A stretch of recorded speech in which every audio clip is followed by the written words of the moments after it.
only the college football game tonight, but there's tons of playoff football all around the state of Arizona. Temperatures are looking really, really nice, even in the high country.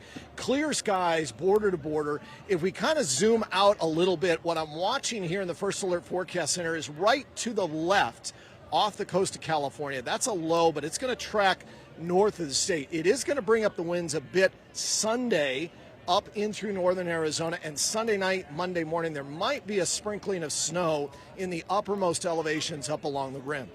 Our highs tomorrow, as that ridge flattens out, really not much of a drop-off. Temperatures are still really nice, 74 degrees. And as we look at your First Alert 7-day forecast, we're going to stay in that zone through Sunday. Can you believe Monday, December 1st is here already, the last month of 2025, 71 degrees. We'll start to go into the 60s on Tuesday. Our chance of rain on Thursday right now is about a 30% chance. But again, the timing and track of the storm is a little uncertain. We're not sure if it's going to be able to pick up some moisture maybe off the coast of Southern California.